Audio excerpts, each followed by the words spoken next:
almalar hazırlayacağım. Bunun üçün bizə lazım olacaq böyük 3 alma və yaxud da balaca 5 alma. Bunu belə rəndədən keçirdirəm. Məndə balaca almalar idi, 5 dənə elədim. Və üzərinə 5 xörək qaşığı şəkər tozu. Bunu da əlavə edirəm və tavanı qoyuram qaza. Qarışdırıram. Birinci alma suyunu verir, sonra isə suyunu çəkir.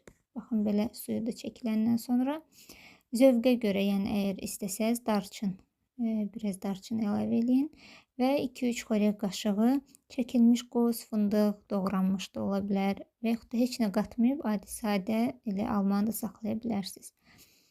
Bunlar da belə ən axırda suyunu çəkəndən sonra qatıb qarışdırıram və qazı söndürürəm. Əlavə edib başqa qaba qoyuram soymağa.